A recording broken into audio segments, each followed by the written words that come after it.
전쟁하고 애들 날올 거야. 진짜 저는 근데 이제 그러니까 많은 분들이 이 역겨움을 느끼는 게 바로 그거잖아요. 예. 우리는 당신들이 집안에서 어떤 짓을 벌였는지 알고 있어. 그런데 나와서 허락을 구하겠습니다. 막 이러니까 막 미쳐버리는 거죠. 미쳐버리는. 네. 그런데 요거를 굉장히 조국의 최고의 도움이 누굽니까? 조국 교수의 도움이요? 예. 저는 조국의 후원자, 조국의 도우미는 김어준이라고 김어준. 생각을 해요. 김어준. 예. 사실은 실제로 이 조국 씨를 관련해서 막 조국이 이제 이를테면은 뭔가 못 나오게 되면 그 다음에 이제 조민을 불러서 그렇죠. 계속 끊임없는 성공 스토리를 만들어주고 이 사회에서 너는 잘못한 게 없어. 이것은 다 검찰이 잔혹한 그 쇠사슬에 당신 가족들이 걸려든 것뿐이야. 예. 라는 식의 일종의 가스라이팅을 해주고 그것을 온 국민들에게 그 진영에 있는 국민들에게 설파한 것이 전 김어준이라고 생각을 하는데 예. 낙검수 멤버였잖아요. 김영민. 지금요 김영민 씨하고 김어준 씨하고는 뭐 원수지간이죠. 거의 네, 뭐. 맞습니다. 예. 그러니까 여기서 김용민은 지금 현역 국회의원 하는 그 김용민 말고 나는 꼼수다 같이 했던 그땐- 좀 퉁퉁한 그때- 체형의 그렇죠. 그 김용민입니다. 그때, 예. 네.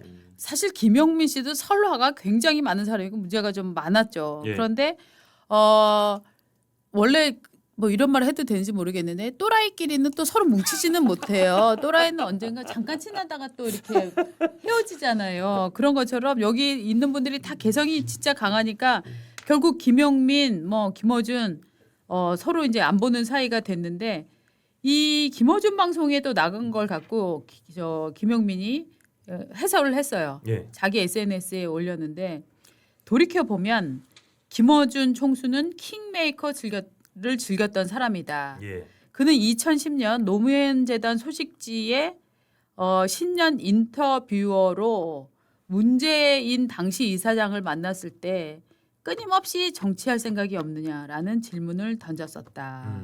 라고 얘기를 하면서 또 그 앞에도 그 노무현 대통령의 서거 소식을 알린 그 이후에도 그렇고 그 무렵에 사실 문재인이라는 사람 되게 차분하고 격앙되지 않고 저 사람 누구냐라는 분위기가 그때 서거 직후에 있었죠. 예. 형성이 됐었어요. 백원우가 MB에게 항의하자 문재인이 직접 MB를 찾아가 고개 숙인 장면을 두고 김어준이 시대가 요구하는 태도 이건 차기 주자다라고 띄운 바가 있었다. 이 기획은 온전히 김어준의 작품이었다라고 글을 썼더라고요. 그러면서 내 짐작이지만 김총수는 문재인 다음으로 윤석열을 염두에 뒀던 것 같다라고 하면서 조국 수호 집회가 한창이던 시절 그는 노무현 재단 유튜브에 나와 문재인을 아버지 윤석열을 아들에 빗댄 구도를 제시를 했다. 근데 이런 적이 있었나요? 전 이건 잘 기억이 없더라고요. 요 문장은. 예. 저도 제가 이걸 본 기억이 없는데 예. 이건 이제 노무현 재단 유튜브에 나와서 했기 때문에 뭐 있으니까 자료가 있으니까 얘기했겠죠. 예. 그러나 윤석열은 결국 요단강 건너로 가버렸다. 그 무렵 조국은 버려진 인물이었다. 그런데 김어준은 22대 총선을 앞두고 다시 그를 불러냈다. 민주당은 얘기를 몰빵론을 줬고 분산 투자론을 주장하더니 결국 조국 이름을 단 당 12석을 얻도록 만들었다. 이것도 김어준의 작품이라는 게 김용민의 분석입니다. 맞습니다. 예. 그러면서 이제는 조국 대통령이 김어준의 목표가 됐다. 그의 의도는 더 이상 숨길 수 없는 지경이 됐다. 이렇게 생각을 했습니다. 그러니까 건방진 일들을 하고 있는 거군요. 네. 저 회자가 네. 자기 대선 얘기하는 것은 건방진 일이다 뭐 이렇게 네. 얘기를 했다는데 네. 건방진 일들을 하고 예. 있습니다. 그러면 그 이번 당대표 경선에서 민주당 당대표 경선에서 예. 어심과 명심이 부딪혔는데 어심이 이겼다고 했던 정청래 대표의 당선. 예. 어심 김어준의 마음이 보기에는 정청래는 당대표까지만이고 대통령은 조국이다. 이런 얘기인가요? 그렇지 뭐 그런 지금 얘기예요? 여기도 우리가 이 사람들 그 이너서클 속에서도 지금 기묘한 그런 어떤 다툼이 있다 나는 그렇게 봐요. 아. 네. 네. 신경전이 있고. 네. 예. 근데 예. 저는 요 김용민이 요 이재명과 김어준 관계를 설명하는 대목이 굉장히 재밌었어요. 뭐 예. 우리가 다 알고 있는 얘기지만 그런 맥락에서 보면 이재명은 김어준은 물론 누구의 손때도 묻지 않은 온전히 자기 힘으로 올라온 인물이다.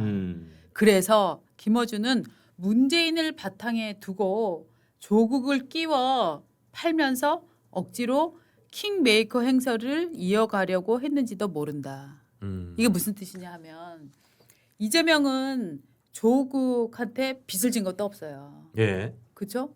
조국을 봐줘야 될 이유가 전혀 없어요. 물론 지난번 대선에 네. 조국 혁신당이 대선 네. 후보를 안 내줘서 결국은 결과적 단일화했다. 그런 네. 건 있지만 네, 그 네. 정도 있는 거죠. 예. 있지만 그 이전에 무슨 특별하게 이재명과 조국 그렇죠. 입장에서는 그전에는 뭐 특별한 접점이 네, 없죠. 접점이 없죠. 전혀 없죠. 없습니다. 그리고 오히려 이제 조국 같은 경우에는 일종의 황태자 계열로 그렇죠. 위에서 따뜻한 데서 컸다면 그야말로 이재명은 이제 성남시부터 시작해서 잡초처럼 이제 그렇죠. 커온 거죠. 그리고 민주당 안에서도 밟으려는 시도와 무시하려는 그런 어떤 거대한 움직임 이거를 다 뚫고 온 사람이잖아요. 예. 그렇기 때문에 이 김용민이 지금 분석을 하는 건 이재명을 움직이기 위해서 문재인 세력들이 움직여서 지금 조국을 사면을 시켜주고 했다는 그 얘기를 지금 쓰고 있는 것 같아요. 그렇게 보면 실제로 문재인 전 대통령이 네. 조국 전 장관 사면해 줘야 된다. 이번에 정치인 사면한다면 조국 사면해 줘라라고 얘기를 했고 그 정무수석을 만났을 때 얘기했고 그게 실제로 언론으로 흘러나오도록까지 했으니까 네, 문재인 대통령과 그 친문 진영의 힘이 많이 작용했을 것이다. 그렇게 보는 게 합리적인 맞습니다. 관측인 것 그렇죠. 같아요. 예. 맞습니다. 예. 그게 상당히 이재명 대통령 입장에서는 부담스러웠을 거예요. 그렇죠. 그럼 그럼요. 조국 사면을 안 하기에는. 안 하기에는 네. 그렇죠. 그래서 하여튼 요 김용민이 요 김어준의 다음 목표는 조국 대통령이다. 요거는 여태까지 김어준 프로에서 어떻게 조국 일가를 끊임없이 부양해 왔나. 저는 정말 거의 부양했다고 생각을 해요. 예. 그럼 바꿔 말하면 이 김용민의 이 추정과 추리에 따른다면 네. 지금 대한민국의 운명이 다 김어준 그 털보 아저씨 손으로 주락펴락되고 있다는 얘기인데 그거는 전 대한민국 국민의 자존심으로서 도저히 허락이 안 되는 왜 그 털보 아저씨 손나귀에 주락펴락에 우리 대한민국의 운명이 돼야 되는지는 저는 선뜻 동의할 수 없습니다. 네. 진짜. 그러니까 이제 어느 나라든 아무튼 정치적 에너지라고 하는 것은 차기 대권 주자가 깃발을 들었을 때 그 주변으로 몰리기 마련이잖아요. 그렇습니다. 그래서 이제 더불어민주당 범여권 속에서 앞으로 뭐 5년 가까이 남아 있는 차기 대권이라고 하지만 결국은 차기 대권 누구를 우리가 상상해 볼 수 있겠는가? 그러면은 정청래, 그다음에 김민석. 그다음에 뭐 우상호, 뭐 강훈식 별 얘기를 다 하더라고요. 거기에다가 어제도 얘기했잖아요. 조국을 한 마리 더 집어넣은 거다. 그렇죠. 그 어항 속에다가 예. 그게 이재명의 자기 치세를 유지하기 위한 경략 아니냐. 이제 그런 분석들이 있었단 말이에요. 저희가 사실 초반부터 그런 분석을 전해드렸었습니다. 네, 했었죠. 예. 그 모든 것이 이재명의 기획이다. 아니 뭐 그 과대한 그렇게 건 아니야. 거창하게 가는 그러니까 아닌 그런 것 면도 같은데 조금씩 이렇게 네. 숨겨 있다는 거죠. 거죠. 예. 네.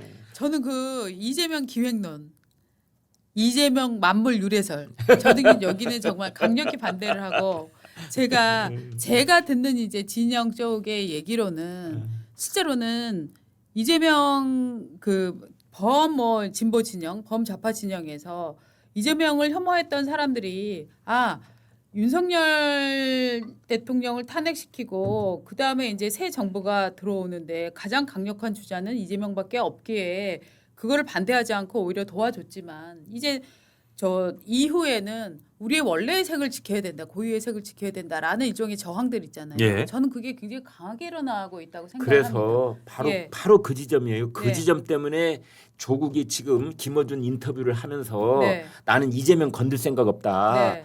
차별화하지 않겠다. 이렇게 얘기를 하는 이유가 네. 그런 경계심을 좀 늦춰놓기 위한 맞아요. 그런 전략에서 나온 거 아니겠어요? 네. 그런데 이제 두고 보세요. 저도 예언 하나 하겠습니다. 이 조국이 내년 봄쯤에 민주당과의 합당에 관한 의견을 들어보겠다 이 말을 했어요. 예. 한겨레하고 네. 인터뷰할 때 이건 무슨 뜻이냐? 그때 아마 굉장히 복잡한 일들이 벌어질 겁니다. 예. 가령 민주당과 조국 혁신당이 합쳐진다고 할 때 정청래가 그걸 반길까요?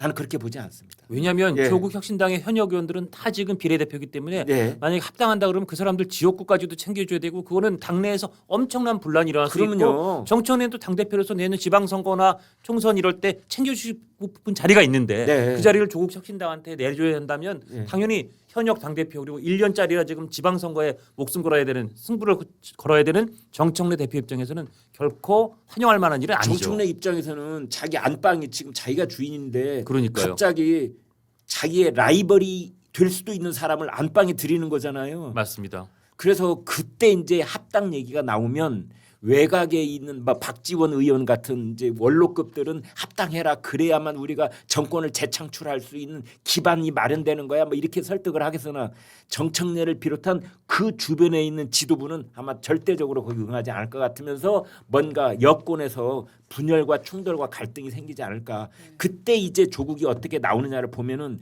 그때도 저는 차별화를 하지 않겠어요. 저는 이재명 정권과 존재감을 나타내려고 그렇게 뭐 하지 않겠어요. 그러는지 아니면 그때 이제 숨겨뒀던 발톱을 조금 드러내 보일지 아주 흥미로운 그런 장면이 기대가 됩니다. 이게 내년 한 상반기, 그렇죠. 1, 4분기쯤 되면 이제 그런 모습들을 우리가 그러니까 목격하게 되겠네요. 지방선거가 6월이잖아요. 6월에 있습니다. 그러면 각 지역에 후보들이 다 뛰고 있을 뛰고 거라고요. 있죠. 지금. 네, 난리 났죠. 방역단체 뭐 예, 지방 그다음에 기초단체, 기초단체. 의원들까지 다 뛰고 있는데 그렇죠. 그때 이제 지금 조국 혁신당에서 나는 이번에 조국 혁신당 후보로 뭐 어느 시에 나갈 거야, 뭐 어느 시에 나갈 거야 이게 다 지금 짜고 있다고요. 그 사람들이 지금부터 움직여야 되거든요. 맞습니다. 네. 예.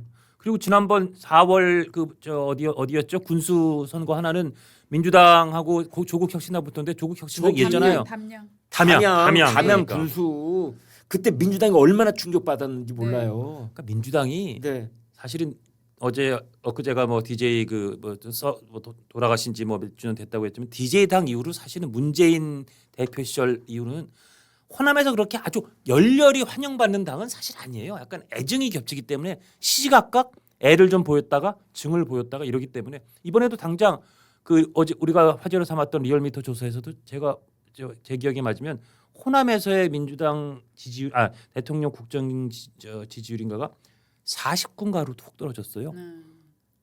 50이 안 되는 그러니까 굉장히 놀라운 물론 조국 혁신당이 그 조금 나눠 가진 것도 있지만 그럼 그렇다면 호남은 지금 이재명과 민주당 그리고 뭐 친문까지 섞여 있는 민주당에 대해서 그렇게 박수를 치고 있는 상황은 아니다. 그래서 말이죠. 지금 조국이 뭐 김대중 16주기 추모식에 예, 갔다 예. 왔다. 뭐 그다음에 이번에는 아직 어머님을 못 찾아뵙기 때문에 부산에 내려간다는 거 아니에요? 내려가는 김에 이제 또 그 옆에 있는 양산에 가서 이제 문재인 전 대통령 만난다. 뭐 이런 일정들을 얘기하고 있고 이번 주에 조국 혁신당에 자기가 복당 신청을 하겠대요. 예. 이제 대법원 그 확정 판결 때 탈당이 됐잖아요. 예. 그 다음에 예.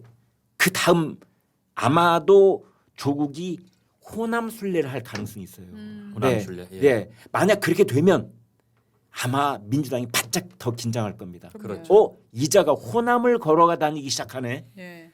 그러면은 아까 지금 저 장국장 얘기한 것처럼 호남에서 어떤 권력 지형의 변화가 일어날지 그렇죠. 호남 쪽에서 시장 군수 다 출마 준비하고 있는 조국 혁신당의 예비 후보들이 있을 거 아닙니까? 그렇죠. 아마 열렬한 환영 행사가 있을 겁니다. 그렇죠. 그렇죠. 그래서 그런 기반으로 내년에 혹시라도 합당 논의가 이루어지면 그러면 호남의 지분을 한 반쯤 내놓으실래요? 아니 우리가 조금 더 지지율이 좋은데 지지율에 따라서 한 60% 내놓으실래요? 뭐 이런 논의에 민주당이 그냥 뒤집어질 수가 있는 정청래 거죠. 이야기는 악몽이죠, 그게. 악몽이죠. 네. 악몽이죠. 그러니까 이 이른바 좌파 진영의 어떤 세력들이 기본적으로 이 조국을 키우고 이재명을 제어를 하면서 향후에 엄청난 종류의 새로운 정치적 격변이 올 수도 있다. 그렇죠. 이렇게 그래. 예상하시는 분들이 그거 매우 타당한 예. 얘기예요. 굉장히 예, 많이 지금 예, 나타나기 예, 시작을 예, 했어요. 예, 정치를 오래 예, 봐온 예. 분들 사이에서는 네. 이 이재명 대통령이 뭐 그간의 이를테면 독한 이미지 뭐 예. 이런 것들 때문에 굉장히 뭐 그리고 뭐 자기는 일하는 대통령이다 이런 이미지 메이킹을 열심히 하고 있으니까 마치 이재명이 모든 걸 장악하고 있는 것처럼 보이지만 실제로 민주당 진영 내에서 이재명이라는 이름이 갖는 그 파워나 이 인맥이나 이런 것들이 그렇게 단단하지 않다. 그러게요. 네? 그러니까 비명 네. 행사 친명 행절 시켜서 일극 체제가 된 줄 알았는데 대통령 네. 되고 나니까 정말 손가락에서 모래알이 빠져나가듯이 권력이 네. 빠지는 모습을 정청래 당선에서도 봤고요. 네. 우리가 계속 지금 연이어 목격하고 있는 거죠. 네. 그러니까 이재명은 중앙 정치에 데뷔한 지가 몇 년 안 되는 사람이에요. 맞습니다. 예. 예. 어. 그렇기 변방에서 때문에- 정말 예. 예전 같으면 성남시장 하던 사람이 나중에 대통령 될 거라고 상상도 못했잖아요. 그렇습니다. 새로운 예. 역사를 쓴 건 맞아요. 그런 네. 예, 의미에서는. 새로운 역사 썼죠. 네, 그런 예. 의미에서 맞아요.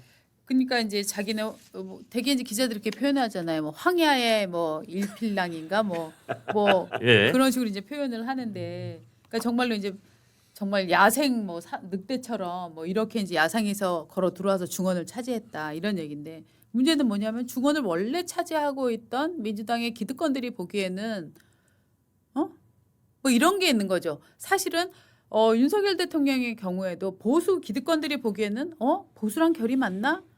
이게 맞아 답? 뭐 이런 종류의 생각들이 실제로도 윤석열 대통령이 국민의힘 후보로 선출될 때도 굉장히 강하게 작용을 그렇죠. 했었잖아요. 이게 맞나 예. 하면서 그냥 간 거죠 그때. 예. 그런데 이기려면은 이 방법밖에 없어. 그렇죠. 라는 힘으로 그렇게 갔고, 그런데 이제 윤석열 대통령 취임 이후에 여러 가지 워낙 또 좌파에서는 여러 가지 이제 가짜 뉴스와 더불어서 뭐 진짜로 윤석열 정부가 또 어리석었던 점들이 있고, 그러면은 이제 진짜와 가짜가 엉키면서 역시 윤석열 못 믿을 사람이었네 이런 분위기들이 상당히 형성이 됐잖아요. 맞습니다. 예. 저는 요런 패턴들이 결국은 이 밖에서 혹은 이 정치 메인스트림에서 흔히 말하는 메인스트림, 거기서 잘하지 않는 사람들을 보는 기득권적인 태도들이 저는 있다고 생각해요. 그래서 보수에서는 윤석열 대통령을 그런 시각으로 좀 봤었던 시각들이 있었고, 예. 저는 이제는 정권이 바뀐 다음에도 이재명을 보는 진보 기득권의 이 논리에는 뭔가 지금 우리가 딱 단어를 빼낼 수는 없지만 일종의 기류가 형성되고 있다 하는 느낌이 들어요. 적통의 적자는 또 박수. 박치는 분위기예요. 오늘 컨디션이 굉장히 좋으신 것 같아요. 네, 네. 그 계란 제가- 드지 마세요 아침에. 제가 계란 세력이라서 그렇습니다. 계란 세력. 네. 계란 안 드셨다면서 오늘. 안 드시니까 훨씬 컨디션 좋으네. 그런가요? 쟁하고 애들 날